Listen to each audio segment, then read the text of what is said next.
So I can see that some of you are very excited about it.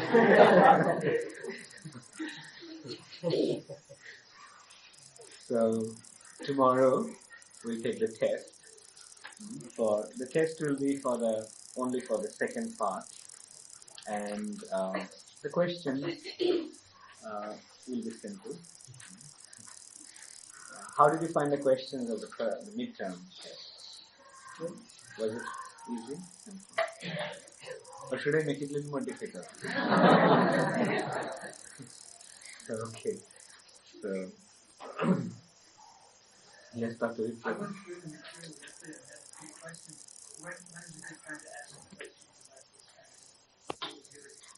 Yeah. So today, this part I'll finish off quickly. The 7th chapter. I'll finish up quickly, and then I'll have a lot of time for questions. At least I'll give you half an hour for questions. So, Gopkumar narrated his own story. Why did Gopkumar narrate the story, his own life story as a devotee? Dr. Prabhu? Yes. Yeah. He wants to explain how to achieve the highest goal, and he felt that Oriya normally wasn't suitable, right. But the most appropriate way of doing it, the most effective way was just to tell us that story. Right. Yeah. To teach the Brahmana, he felt that the best way to tell him is through his own story, about his own, how he himself made spiritual advancement. Although a devotee naturally feels embarrassed to glorify himself or speak about himself. So, in this way, Gopkumar explained to the Brahmana, what's Gopkumar's name? Spiritual name? Sorry. So, Charu told the Brahmana, and the Brahmana's spiritual name is actually Jana Sharma. Jana Sharma, he told Jana Sharma how he was elevated to Golok Vrindavan and how he entered into Krishna's eternal pastime. And then Gopkumar told him that how this Brahman actually received the mercy of Srimati Radharani. Therefore, Radharani personally told Gopkumar to come and bestow his mercy upon this Brahmana. Radharani told Gopkumar that morning that such and such Brahmana is going to come to my kunja today, so Charu, you please go and bestow yours and guide him to come back to the spiritual side. So Gopkumar told Brahmana that you actually have attained perfection, because the way you receive Krishna's mercy, and when one receives Srimati Radharani's mercy, then Krishna's mercy cannot be far away from him. Because Radharani's mercy compels Krishna to bestow his mercy. So in this way, Radharani specially favored Jana Sharma with her mercy, and as a token of her mercy, Radharani sent Charu to guide him, to help him in Vrindavan. But Gopkumar noticed that even after that, Jana Sharma did not really develop that spiritual inclination, that spiritual interest, keenness. He still maintained material attachment. Due to, as long as we have our material attachments, we cannot take full advantage of spiritual benefits. So then what Gopkumar did? Gopkumar just placed his hand on Jana Sharma, the Brahman. And then immediately, Gopkumar's spiritual realization was transmitted to the Brahmana. And Brahmana also attained that ecstasy or the spiritual realization that Gopkumar had. So in this way we can see that the spiritual advancement is not actually a matter of intellectual understanding. The spiritual development or advancement depends entirely upon the mercy of the spiritual master. In the first class, you probably remember, I narrated the story of Upamanyu and Aruni, the Mahabharata, and how by the mercy of the spiritual master, the entire Vedic knowledge revealed in the heart of a devotee. Brahma's disciple was Aruni, and he received that spiritual realization by his mercy. And it is also, Narottam Das Thakur also sang Divya Gyan Hriday Prakashit Shri Guru Karuna Sindhu Adhama Janaro Bandhu Divya Gyan Hriday Prakashito Prema Bhakti Jaha Hoite Avidya Vinasha Jate Vede Gai Jahare Chalite. So the spiritual master, by the mercy of the spiritual master, one develops the spiritual knowledge in the heart. So spiritual knowledge is not a matter of intellectual assimilation. It's a matter of spiritual realization. And the spiritual realization dawns in the heart. As a result of that, what happens? Prema Bhakti Jaha Hoite. One receives Prema Bhakti. Prema Bhakti means loving devotional service. By that, one receives loving devotional service to the Supreme Personality of Godhead, Krishna. So here we see that Charu, as he bestowed his mercy, actually Charu went out of his way to help Jana Sharma. And this is the mood of a spiritual master. When the spiritual master sees that the candidate is qualified, he goes out of his way to help him. And also it has been mentioned here that the spiritual master doesn't rest in peace unless the disciple attains spiritual perfection. The spiritual master is always eager to bestow his mercy, but it depends entirely upon the disciple how much he is going to take. If the disciple is not interested, then spiritual master cannot really help him very much. And this point has been very, very emphatically pointed out in the scriptures and also by Srila Prabhupada. So, but when the candidate, the disciple is sincere, then the spiritual master goes out of his way to bestow his mercy, and that's what he did to Jana Sharma. And Charu did to Jana Sharma, and immediately Jana Sharma developed a very intense yearning for Krishna. And he started to cry. And he started to tell him, that, please tell me, where can I find Krishna? Where is Krishna? Where is Krishna? So he started to cry like that. And at that time they saw from a distance Krishna is coming, surrounded by his friends and followed by his cows. And just seeing Krishna coming like that, both of them actually fainted.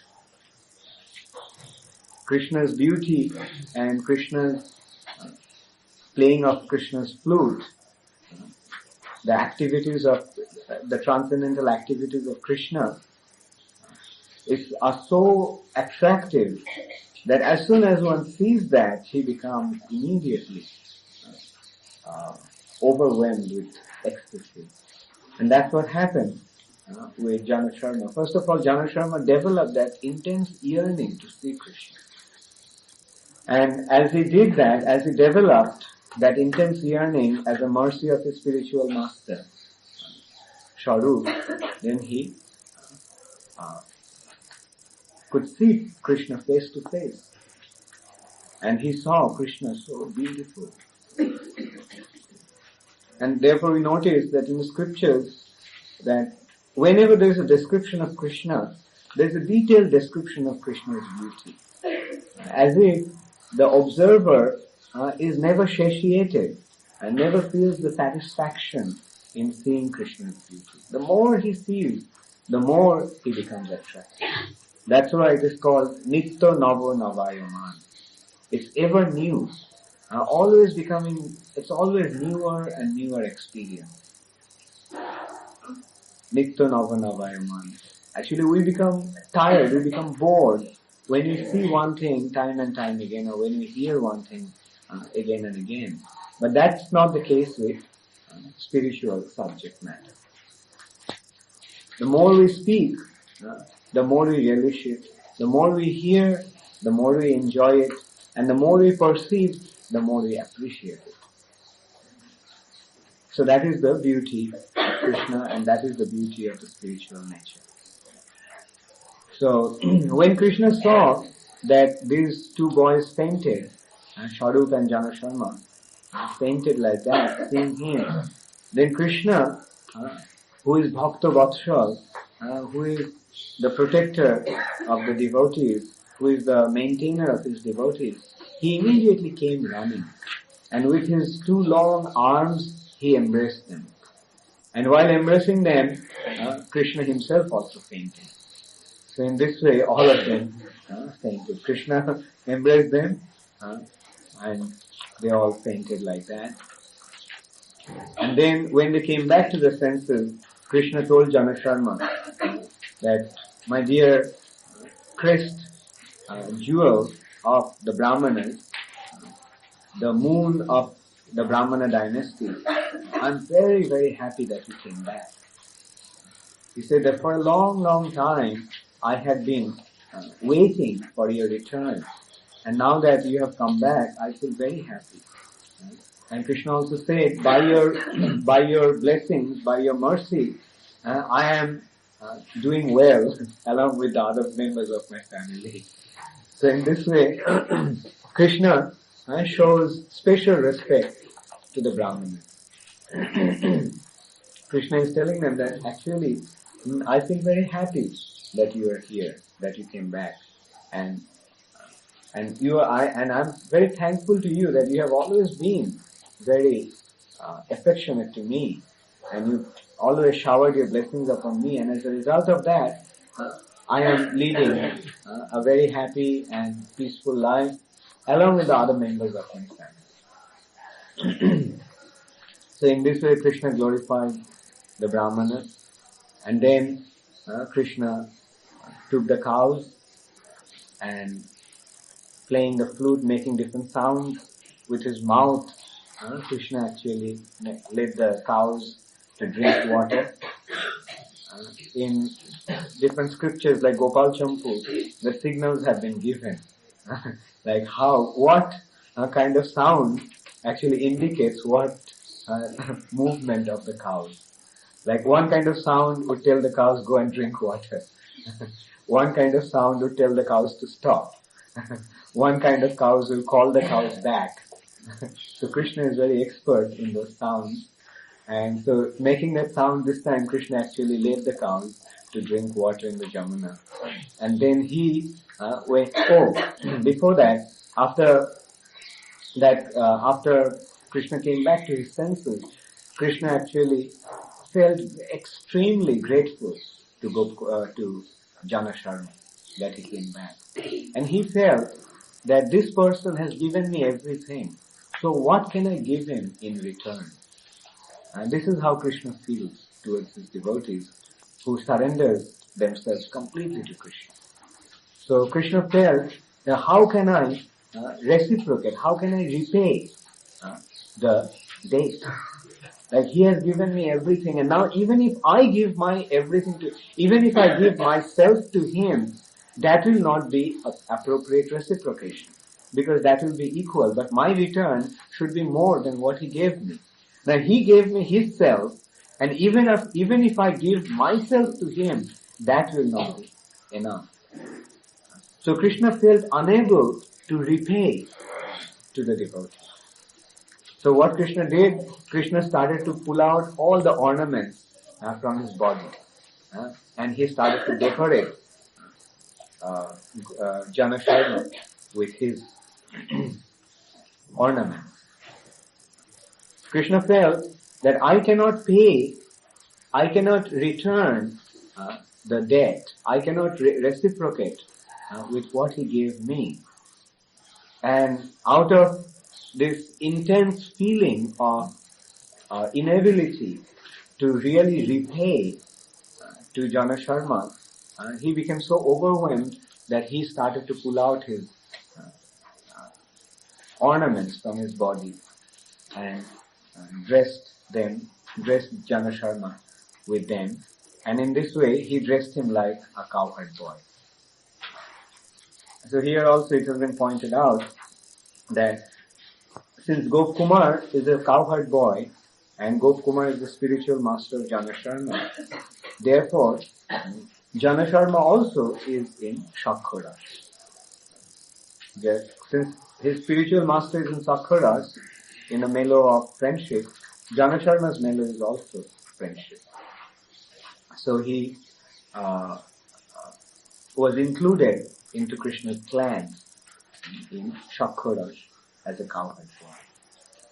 And then after that, Krishna made the cows drink the water of Jamuna, and Krishna went into Jamuna to sport with his friends, and they started swimming in the water, and then after that they started splashing water at each other, and sometimes Krishna defeated and others, and sometimes Krishna became defeated by them in the sport of splashing water at each other.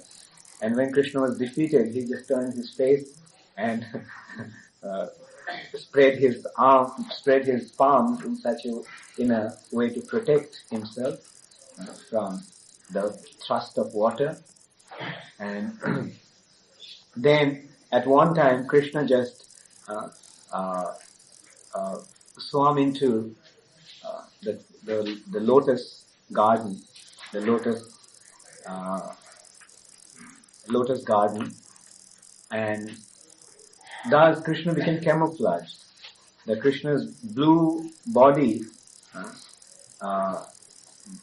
blended with the blue of the water of Jamuna, and Krishna's face became camouflaged. Krishna's lotus-like face became camouflaged in the lotus flowers. And Krishna's friends couldn't see him, and they all became very much anxious, and they started to look around everywhere. They started to call out to him. Some of them started to cry, not seeing Krishna. And then Krishna came out of the water and started to play with them again. So in this way, Krishna played with his friends throughout the day, and towards the evening, Krishna went back to Nandala, in the house of Nanda Maharaj, and at that time, Krishna submitted Jana Sharma to Saru to take care of him as a clan, as a member of his clan. And so this way, Parikshit Maharaj narrated the story of Gop Kumar to his mother, Uttara, and he profusely praised Uttara for her good fortune and told that, my mother, you have attained the saintly position of a devotee. So very soon you will also be blessed by the mercy of the Lord and be elevated to his kingdom. And then there is a detailed description by Parikshit Maharaj about Golok Vrindavan. And he actually he selected some verses from Brahma Samhita that says, Ananda Chinmaya Rasho Pratibhavitavi Tavhirja Eva Nija Rupataya Kala Goloko Eva Niva Shakti Asuratma Govindamadi Purusham Samaham. The Ananda Chinmaya Rasho Pratibhavitavi.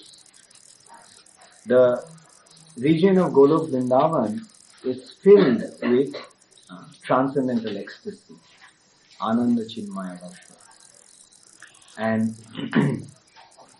the source of that rasa The source of that joy is Krishna's beauty and Krishna's activities, etc. Nija rupa taya kalab, Nija rupa taya kalab.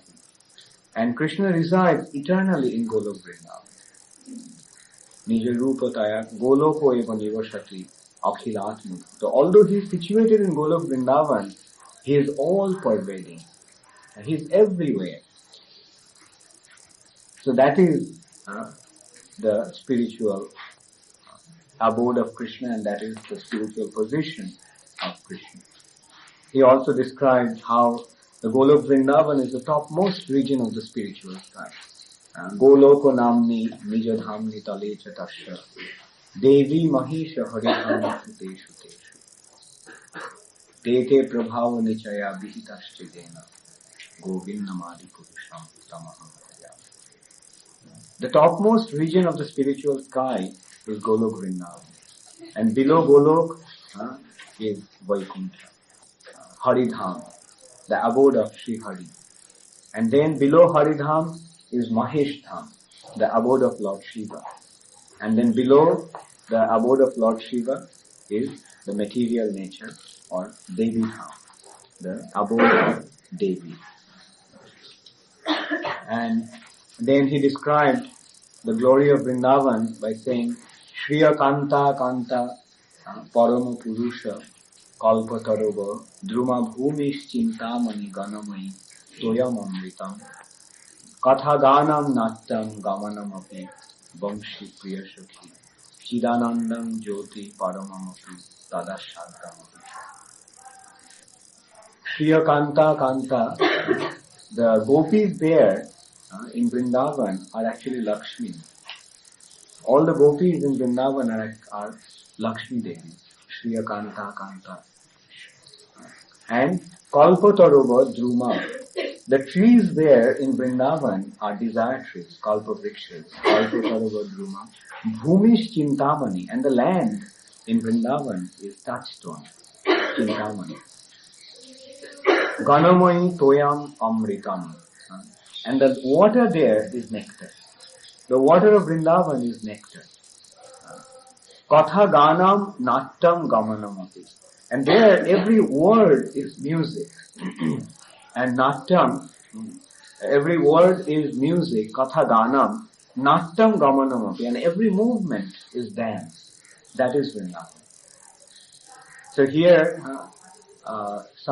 one of the commentators of Bhagavatam actually, I don't remember whether Sridharsam or Vishnu Chakravarti, he is making a point. Now in Vrindavan, Katha Ganam Nattam Gamanamati. In Vrindavan, every word is music and every movement is dance. So can one ever imagine what the sound of flute of Krishna is like in Vrindavan? Where every word is music, what kind of music Krishna's flute actually plays? And where every movement is dance, what kind of dance Rasa dance actually is? So it is actually inconceivable. So Katha Ganam Nattam Gamanam Api Vamshi Priyashaki. And Krishna's flute is his dear girlfriend, Priyashaki. Chidanandam Jyoti Paramam Api. And that place is enlightened, effulgent with the transcendental effulgence. And Shajatra Kshirabdhi Sravati Shuravi Bhascha Sumahan Nimeshardha Khoba Nahi Jatrapi Samaya. That region is known as Kshirabdhi Shravati Sura. That region is the milk, is a milk ocean, is in the milk ocean. And the cows there are Surabhi cows. Surabhi Bhascha Sumahan. Nimeshardha Khoba Brajati Nahi Jatrapi Samaya. Time there doesn't move even by a fraction of a second. So that means there, the time is eternal. The time in the spiritual sky, time in Vrindavan is not like in the material nature where the time has been divided into three factors, past, present and future. As opposed to past, present and future, time there is eternally present. In the spiritual sky, in spiritual Vrindavan, time is eternally present. There is only one tense there. No past and future tense. Only present tense, and that's eternally present. As opposed to the material nature, past, present and future. But also in the material nature, actually time present is non-existent. Isn't it? Material time, even if we have conceived what present is, the present is gone into past. So in the material nature, time is existing in the form of past and future. And present is just a fleeting impression. Now, the time in the spiritual sky is diametrically opposed to that. There the time is eternally present, Nitya Vartaman. And past and future is something like an impression. Everyone is absorbed there in the present. Actually, the concept of being here now is possible only on the spiritual platform.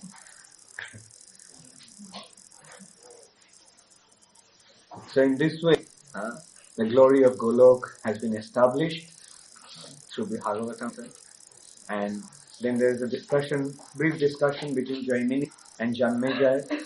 King Janmejaya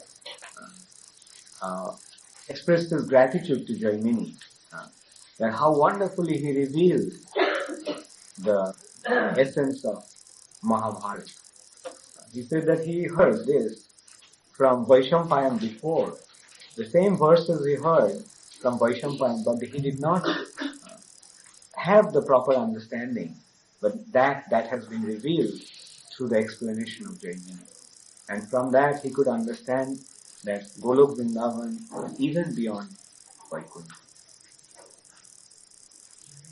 And then Jaimini told that anyone who hears or chants or meditates upon, that is, remembers these activities of Krishna, these episodes of Brihad Bhagavatamrta, he will be elevated to Golok Vrindavan. That's a blessing. Hare Krishna, Shri Brihad Bhagavatamrta ki. Then I come back.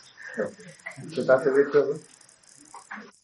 In the third chapter, the layers of the universe mentioned that it's described as on the layer of fire, Surya Deva is worshipped. Is Surya Deva a semi-god or a form of? No, this is a form of Narayana.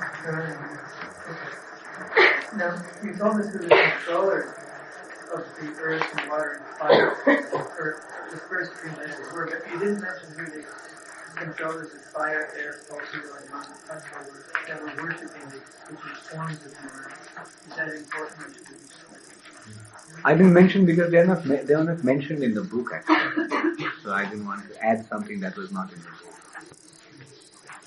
book. Then when Gopakumar gets to the Prakriti, Kriti personified says to him, you can worship me for liberation or devotion. But apparently he doesn't worship her for devotion. Why is that? Worship in the sense, internally he did, like he had the respect for her, and that's why he could receive her mercy.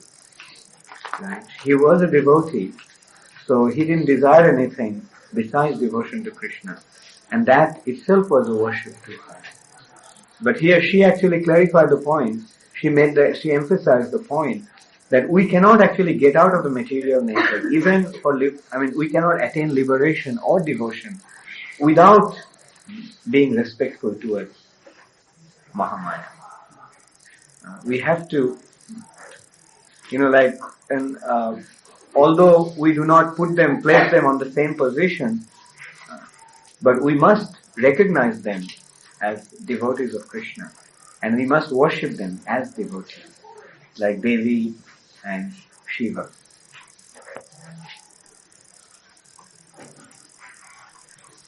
So he was in her job.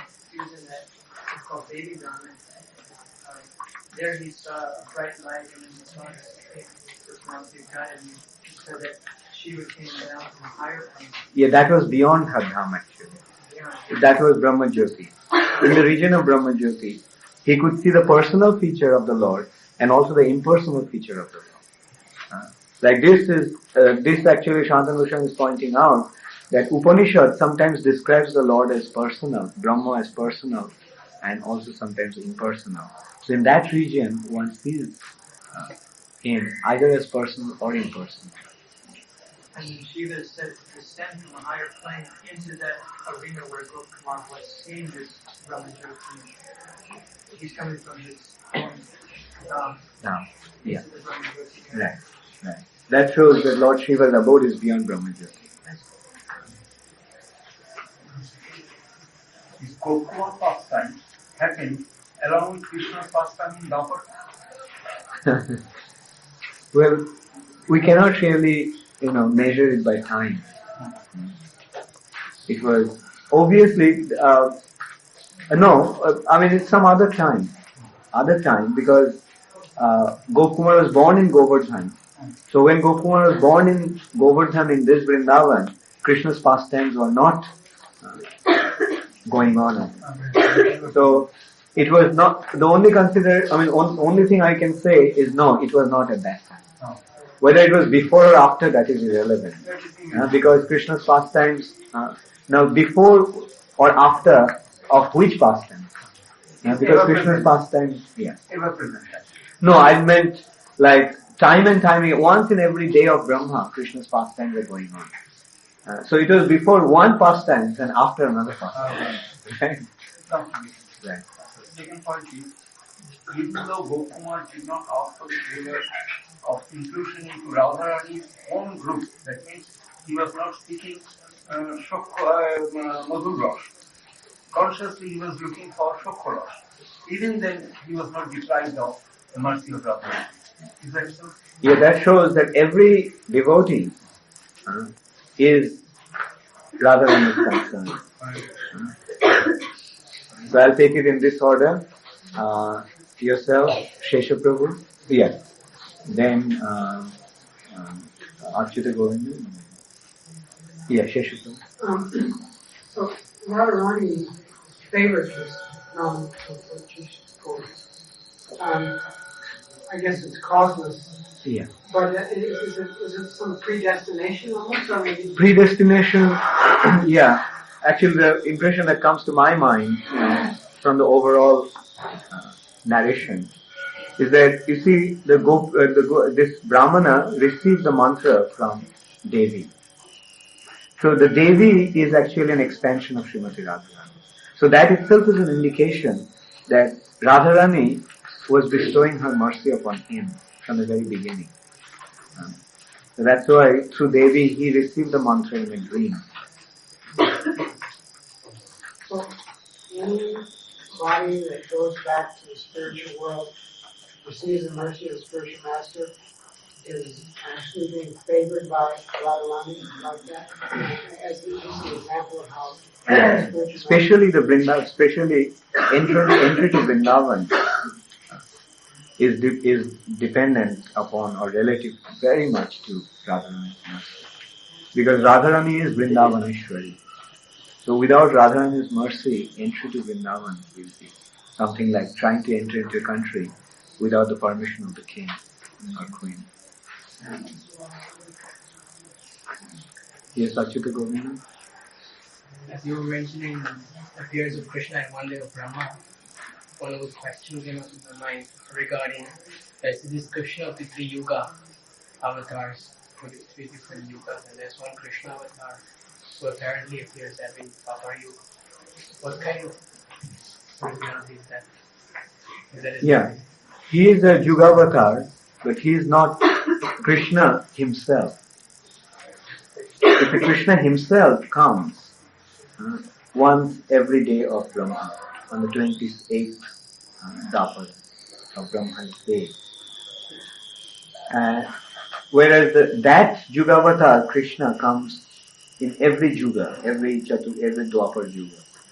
The difference is that the Krishna that comes on every 28th or every day of Brahma is the Supreme Personality of Godhead, Govinda Adi Purusha, whose abode is Vrindavan. But the other one, the other Krishna that comes, he is actually a Yugavatar, who is an expansion of Kshirodakshay Vishnu. Is she a coward boy or what is this? I don't know. I mean, well, I mean, I can't answer that right away. Maybe I have to look at it. Most likely he's not a coward boy, because that pastime is very special. But he can also be a cowherd boy, because when Gopkumar went to Vaikuntha, then he actually saw Narayana as a cowherd boy. So he can be a cowherd boy performing that pastime as a cowherd boy. But the difference is he is not the same personality who resides in Govardhan. Yes. Can you tell us about how the Yuga Avatar, when Krishna comes as Yuga Avatar, I guess Yuga Avatar established the Yuga Dharma, right? And so when Krishna's coming, well, first of all, I suppose the Yuga Dharma is the for Dwapar Yuga. And then, why is he coming at the very end of, just before Kali Yuga starts? If they're establishing Yuga Dharma, why doesn't he come at the beginning? Or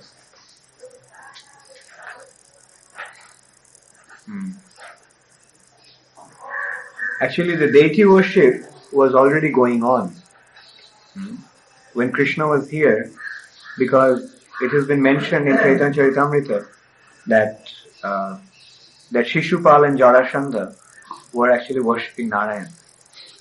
Right? So that means the deity worship was going on. And but we have to understand that Krishna actually confirmed the deity worship as the Yuga Dharma through that pastime. Because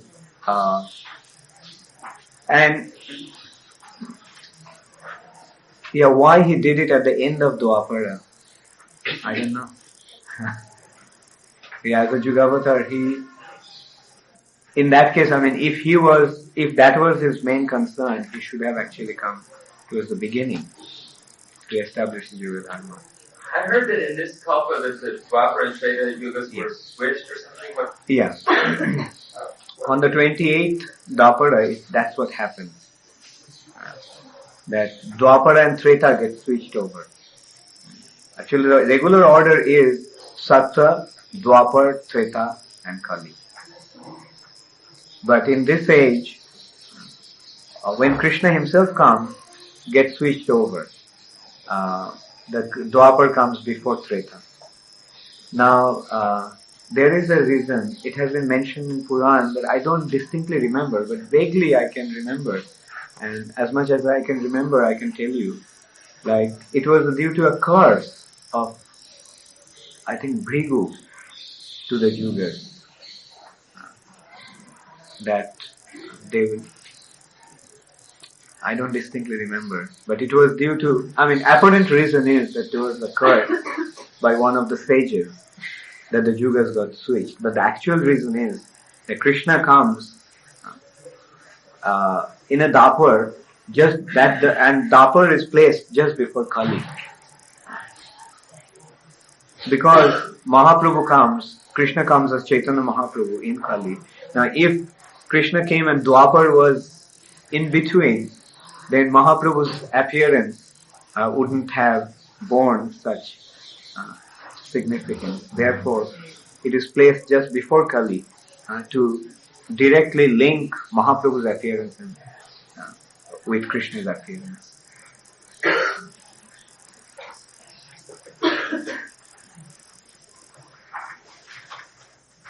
Yeah. Maharaj, you said that Gopakumar faced this time at Jai Sharma. and his spiritual potency is transferred. I always understand that that's not usually how Yeah. Yeah, Prabhupada criticized when Mayavadis do that. And what Prabhupada criticized is that Mayavadis do that and then they say, oh, I lost everything. I gave everything that I had to you. So that is nonsense. But a bona fide spiritual master can impart the knowledge unto the disciple just by blessing him, just by showering his mercy. Just remind me of when you were narrating Narottam Das pastimes. You also said that Lord Chaitanya deposited prema in Padma. I forgot the name. Padma. I couldn't understand the concept. What you meant, or I didn't understand it. You see, Mahaprabhu wanted to distribute Krishna prema, right? And for the future distribution, Mahaprabhu kept it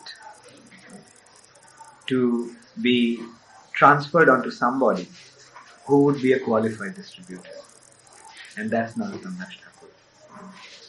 So in this way, Mahaprabhu's love was this, that incident actually signifies that by Mahaprabhu's mercy, Narottam Das came and acted as one of the greatest preachers of his time, of this time.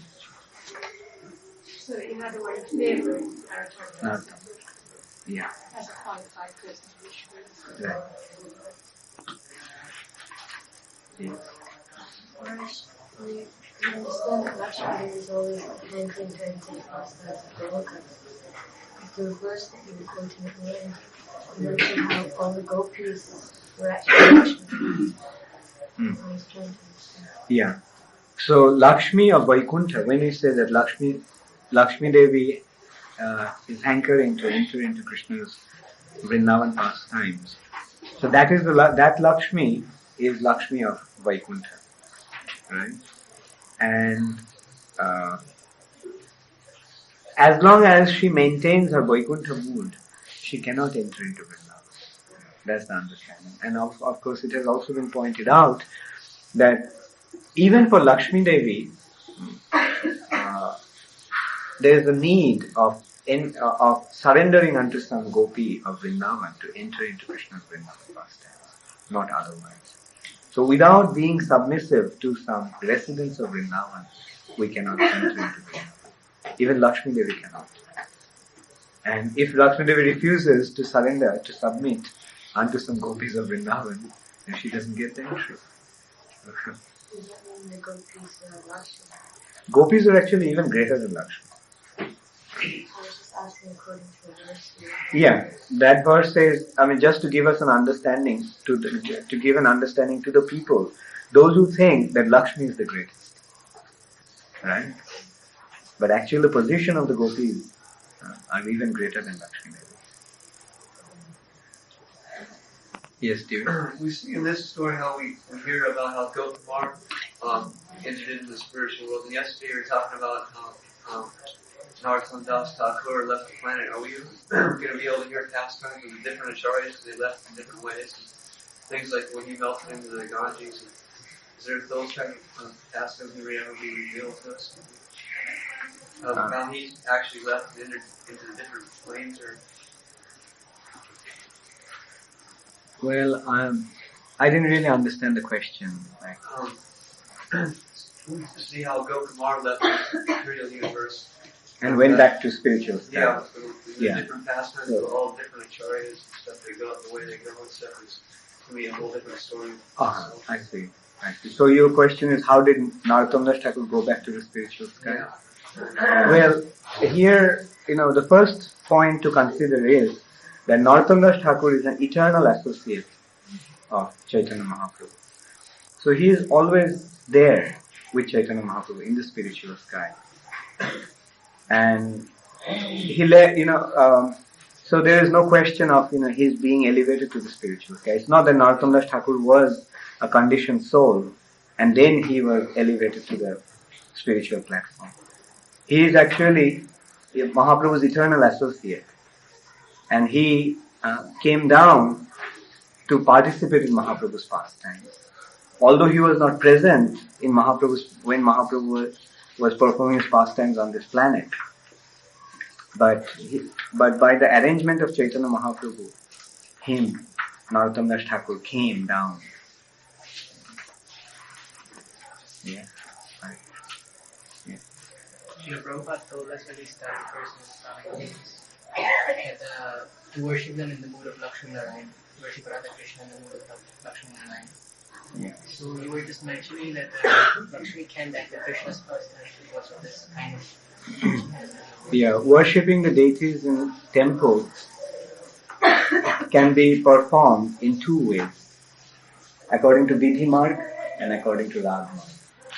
So when worshipping is done according to Vidhi Marg in the temple, then it is a worship of Lakshmi Narayan, because it's awe and reverence. But when it is Rag Marg, then it is Radha Krishna. Actually, Krishna Balaram, Radha Krishna can be Lakshmi Narayan also. That is, Radha Krishna and Dwarka are actually Mahalakshmi and Vasudeva. Isn't it? Original Narayan. My question is, if we actually Rupa Nuga, how is it that... Yeah, but we don't jump up to be the Rupa Nuga, the highest Rupa Nuga devotees. We follow the process of Vidhi Bhakti. You see, devotional service in Rag Marg is meant for pure devotees. Like when Rupa Goswami, Sanatana Goswami were worshipping Radha Krishna, that was worshipping in Rag Marg. Madan Gopal and Madan Mohan and Govinda, that was in Rag Marg. Like Tamal Krishna Maharaj was recollecting one incident from Bhakti Ratnakar the other day when he went out to Madan Mohan temple, that there was an old lady who had a son, and Madan Mohan used to go and play with the son. And the lady, whatever she used to cook for the son, Madan Mohan used to come and eat together with her son, and Madan Mohan used to sit down and they used to eat. And but this lady was very old, and she would cook without taking bath. She would not. She didn't have any, concern that she was actually cooking for the Supreme Personality of Godhead. So Sanatana Goswami pointed out to her that, look, you shouldn't do that. You should take bath. You should become clean, and like so and so forth. Then, so the lady took it very seriously. So she was a very old lady actually. And besides that, she was very poor. So in order to cook properly for Krishna, one day she became late. And Krishna came with the boy and saw that the prasadam was not ready. So Krishna started crying. So from that time, Sanatana Goswami realized that Krishna was actually taking the devotion. I mean, she's a great devotee, and Krishna was just accepting her devotion. The cleanliness and other things, that all the Vidhi consideration was not there. And even with Sanatana Goswami, when he brought Madan Mohan, he actually made a condition with Madan Mohan. He said that you're a son of a king and you have expensive habits, so I won't be able to take care of you properly. So Madan Mohan insisted, no, please, I want to go with you. Then Sanatana Goswami said, okay, I can take you with me only on one condition. Whatever I offer you, you have to accept. You can't keep on asking, give me this, give me that. You can't keep on demanding. And then Sanatana Goswami used to get whatever he used to get from Madhukari, begging.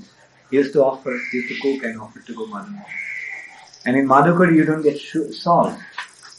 So he was practically cooking everything without salt. So one day Madan Mohan asked, can't you get me some salt? So Sanatana Goswami told him, look, I told you that I can't make all these special arrangements for you. If you want, you make arrangements for yourself. You're arranging for everybody all over the universe. So you can take care of yourself also. And that is the time the boat got stuck.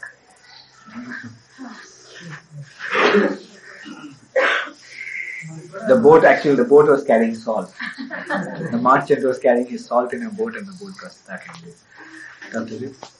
What are the 5 times that Gopkumar grew? 5 times. Once, when he first met him, and got the mantra. Second is in Jagannath Puri. Third time is, other 3 times are in Vrindavan. As he came to Vrindavan, he saw him. Then 2 other times when he came back to Vrindavan from the upper planets like Mahesh Dham and Vaikuntha, these 2 times he got the darshan of the spiritual one. Yes, Raghuvi Prabhu. Just regarding the idea of worshipping deities in the mood of Lakshmi Narayan or as Lakshmi Narayan, we see that, for example, here and in a number of temples around the world, the deities are not dressed as Lakshmi Narayan. They're dressed as Radha Krishna or Krishna Balaram and Vrindavan. So I just sometimes I wonder. No, it's not that we are worshipping Lakshmi Narayan, but in the mood of Lakshmi Narayan. See, like we are not worshipping them in the mood of cowherd boy and Radha Krishna, the cowherd boy. You see, how do the devotees deal with cowherd boy Krishna in Vrindavan? That's a very friendly kind of dealing. Like as I was mentioning, Sanatana Goswami dealing with Madan Mohan, in a very informal way. Right? So that is Raganuga sadhana will be that kind of informal. When a relationship has been established by Krishna's mercy, then that kind of worship can take place in Ragana. But otherwise, in the mood of Lakshmi Narayan means in the mood of awe and reverence. Here is the Supreme Personality of Godhead. An example can be given, like in Vrindavan, cowherd boys, they jump up on Krishna's back, step on Krishna's body. Now will anyone dare to do that to the deities? No. So that is the meaning of in the mood of Lakshmi Narayan. That here is the Supreme Personality of Godhead. We are worshipping Him with the full understanding that He is the Supreme Personality of Godhead. But in the Ragmarg, that consideration of Supreme Personality of Godhead will become subdued, and our internal feeling towards Him will become predominant. So then that was the reason that Gopkumar went into trouble in Vaikuntha, since that he never could quite relate to Narayan. And he always dressed as a cowherd boy anyway. He didn't even take Narayan's robe. Yeah. And he would chant, "Oh Krishna, oh Govinda," and the residents of Vaikuntha would get upset. And not how you do it. You do this nice prayer and calm like this. And where it's much more formalized worship and association. That's the description of how worshiping Narayan. Right. Yeah. Good point. Yeah, Shesha Prabhu. You might have done it at the end of the first part. Can you just explain this conviction at the end about whoever hears it? How it understands it? Can you read that part? My son, you have really been successful who listens, chants, and meditates upon this qualification of Loka. The devotion will positively attain that supreme position. You see, in all the scriptures, more or less, we find towards the end a statement like that, which confirms the benefit of hearing and chanting and remembering the pastimes of the Lord. Now, so that shows the importance. Actually, we cannot even conceive of the spiritual benefit that one derives by hearing and chanting and remembering the pastimes of the Lord. Like, for example, just by singing, when you talk the glory of the Lord, when you speak about the glory of the Lord, just the sound vibration dispels the material environment. Right? Just as with the appearance of light, darkness is dispelled. By hearing, our inside becomes purified of all sinful reactions. And by remembering, we actually make gradual progress towards that region. So this is how beneficial these activities are, these spiritual activities are. Therefore, it is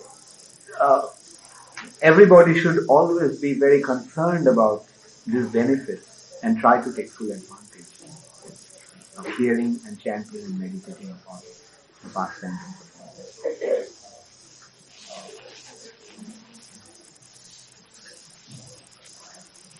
So, I think I stop here.